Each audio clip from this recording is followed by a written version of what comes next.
In the quiet fishing village of Nyamkai, the ocean is both life and legend. When young Oma vanishes after hearing eerie lullabies from the sea, her 14-year-old brother, Femi, embarks on a perilous quest to uncover the truth. Guided by ancient wisdom and armed with courage, he discovers his family's dark secret, a broken pact with Nyanya, a vengeful mermaid. Determined to save his sister and end the curse, Femi must navigate treacherous caves, confront sea guardians, and outsmart the mermaid. But will his bravery and empathy be enough to break the cycle of betrayal and bring peace to both worlds? The Mermaid's Curse, a brother's daring quest. In the peaceful fishing village of Nyamkai, life revolves around the ocean. The villagers respect its power, offering rituals to appease the spirits they believe dwell beneath its waves. Recently, whispers spread of children disappearing under mysterious circumstances. The elders say it is the work of a vengeful mermaid, angered by human greed. Femi, a bright and curious 14-year-old boy, pays little attention to the tales, dismissing them as mere folklore. However, the unease is palpable. Fishermen return with empty nets, and parents keep their children close. Femi's 8-year-old sister, Oma, has been unusually quiet, her dreams filled with eerie lullabies she claims to hear from the ocean. One evening, Oma vanishes. Femi's world shatters. He scours the shoreline, calling her name into the night, but she is gone. The villagers believe the mermaid has claimed another victim. Gripped by guilt for dismissing the warnings, Femi vows to bring his sister back. Little does he know, the journey ahead will unravel secrets buried deep within his family's past. The village is plunged into sorrow as news of Oma's disappearance spreads. Neighbors offer condolences, but whispers of blame fill the air. Some accuse Femi's family of angering the sea spirit, while others suggest Oma wandered too close to the water against warnings. Femi's mother, Aba, is inconsolable, clutching Oma's favorite doll as tears stream down her face. Femi's father, Kwesi, retreats into silence, his face etched with worry and something else, fear. Femi sits by the shore every evening, hoping for a sign. On the third night, he notices something unusual, shimmering scales caught in the moonlight near the rocks. As he picks one up, a haunting melody fills the air, faint but distinct. The villagers' warnings echo in his mind. Determined, Femi decides he must confront the truth behind the stories. Gathering his courage, he plans to seek out the oldest elder, Nana Esai, who is said to know the ocean's deeper secrets. Femi approaches Nana Esai's hut with trepidation. The elder's home is tucked away at the edge of the village, surrounded by overgrown foliage and adorned with talismans meant to ward off evil. The old woman greets him with a knowing look, as if she's been expecting him. "You've come to ask about the sea," she says, her voice gravelly yet firm. Femi nods, clutching the shimmering scale in his hand. He tells her about Oma's disappearance and the melody he'd heard by the shore. Nana Esai's expression darkens. "The sea does not take lightly to broken promises," she says cryptically. She explains that the mermaid, Nyanya, has been angered by human greed and the villagers' neglect of ancient rituals. But it is not just the village she blames, Nana Esai adds, fixing Femi with a piercing gaze. "Your family's past is entwined with her rage." Femi's heart pounds as he demands to know what she means, but the elder only warns him, "If you seek the truth, you must follow the melody."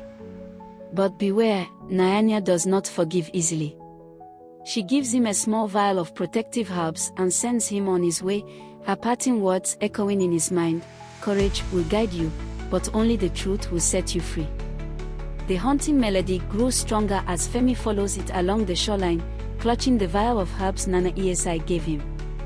The path leads to a hidden cave shrouded in mist, its entrance partially submerged by the tide. He hesitates, fear gnawing at his resolve, but thoughts of Oma push him forward. Inside, the air is thick with moisture and an eerie glow emanates from the walls, illuminating intricate carvings of mermaids and sea creatures. As he ventures deeper, The melody becomes almost unbearable, pulling him toward an underground lagoon. There, he sees a figure, a woman with shimmering scales and flowing hair that seems to merge with the water. Her eyes are piercing, filled with both sorrow and fury. "You dare enter my domain," the mermaid's voice echoes, both beautiful and terrifying. Femi stammers, "I'm looking for my sister, Oma. Please, tell me where she is." The mermaid's gaze softens momentarily, but her expression hardens again. "Your family's death cannot be ignored," she says. "Oma is but a pawn in a cycle of betrayal."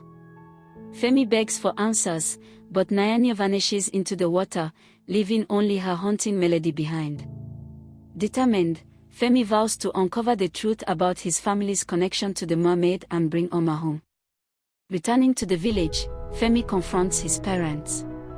He demands to know what death the mermaid spoke of, but his father remains silent, his jaw clenched tightly. Aba, however, bursts into tears. She confesses that many years ago, their family had made a pact with Nyanya. In a time of great famine, Kwesi had sought the mermaid's help. She blessed the family with abundant fish, but the price was steep. Their firstborn daughter was promised to the sea.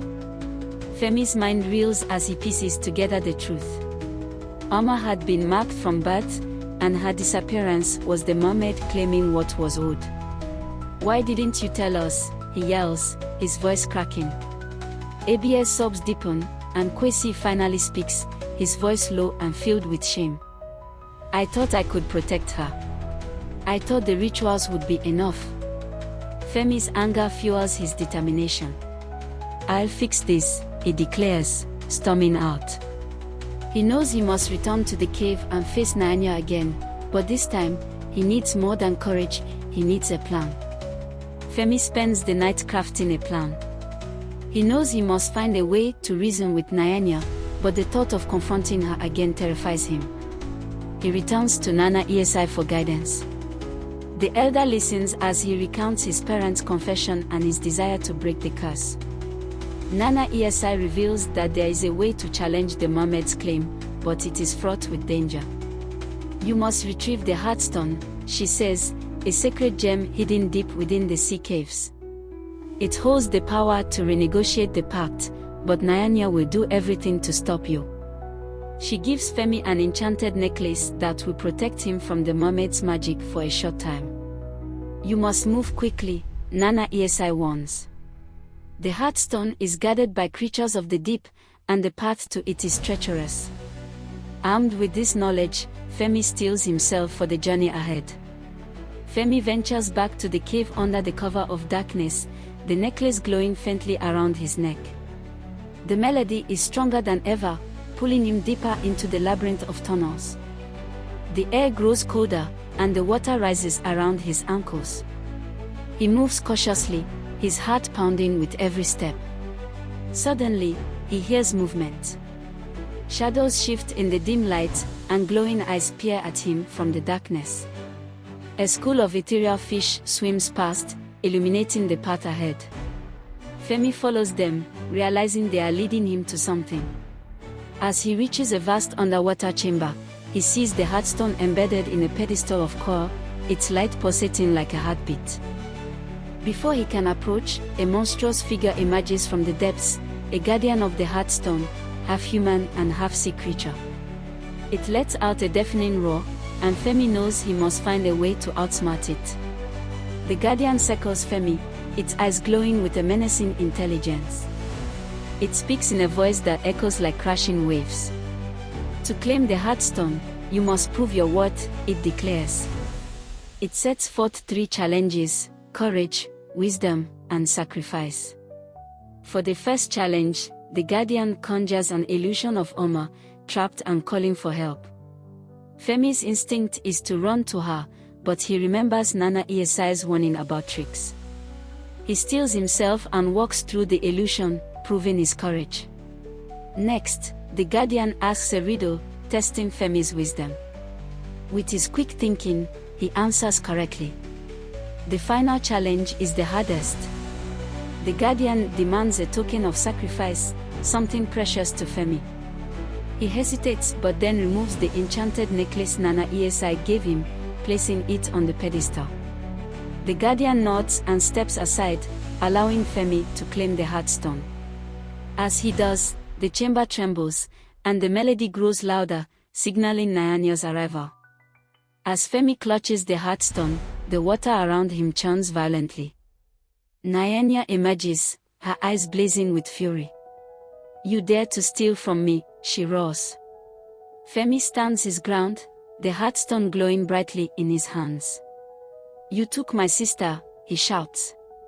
"I'm here to end this curse." Nyanya's laugh is cold and echoing. "You cannot undo what has been done," she sneers. But the heartstone pulses with a light so bright that Nyanya recoils. Femi realizes its power can weaken her hold. Summoning all his courage, he declares, "This ends now." The battle begins, a clash of wills and magic as Femi uses the heartstone to deflect Nyanya's attacks. The cave shakes, and the water rises, threatening to drown them both. But Femi's determination does not waver. Nyanya's cry reverberates through the cavern as she unleashes a tidal surge, aiming to drown Femi where he stands. Waves crash against the heartstone's protective aura, sending sparks of light in all directions. Femi struggles to hold his ground, his arms trembling under the gem's immense power. The mermaid's attacks grow more relentless. She summons water tendrils that lash out like whips, each strike more vicious than the last. Femi counters by channeling the heartstone's energy into the cavern, forming walls of light that absorb the blows. Despite the protection, the sheer force of Nyanya's wrath shakes his resolve. "Why do you fight me, boy?" Nyanya snarls, her voice a mix of rage and anguish. "Your family betrayed me. They owe a debt that must be paid." Femi steadies himself, the heartstone pulsating warmly in his hands. "They may have wronged you, but Oma doesn't deserve to suffer for their mistakes," he says, his voice firm. "Let her go, and we can end this together." Nyanya hesitates for a fraction of a second, the sorrow in her eyes deepening, but her anger quickly resurfaces. "You know nothing of my pain," she bellows, conjuring a cyclone of water that engulfs the chamber. Trapped in the swirling vortex, Femi struggles to breathe as water closes in around him. The heartstone's glow dims under the immense pressure, and panic sets in.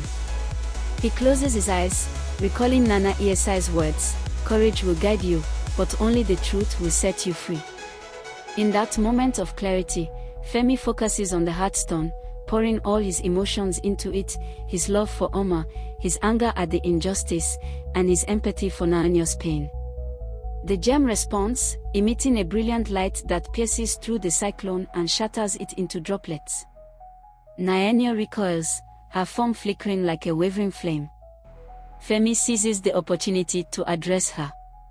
"Tell me your story," he pleads, his voice cutting through the chaos. "What happened to make you this way? Maybe I can help." The mermaid freezes, her ethereal features softening. For the first time, she looks less like a vengeful spirit and more like a broken soul. The cavern falls silent, save for the faint hum of the heartstone. Nyanya lowers her arms, the currents around her coming. "You truly wish to know?" she asks, her voice trembling with both anger and sorrow. "Then bear witness to the truth." The heartstone glows as Nyanya extends a hand toward it. A vision engulfs the chamber, revealing scenes from the past. Femi watches as a younger Nyanya, radiant and full of life, helps the village during a time of great famine. She provides fish and calm seas, asking only for their respect and an occasional offering in return.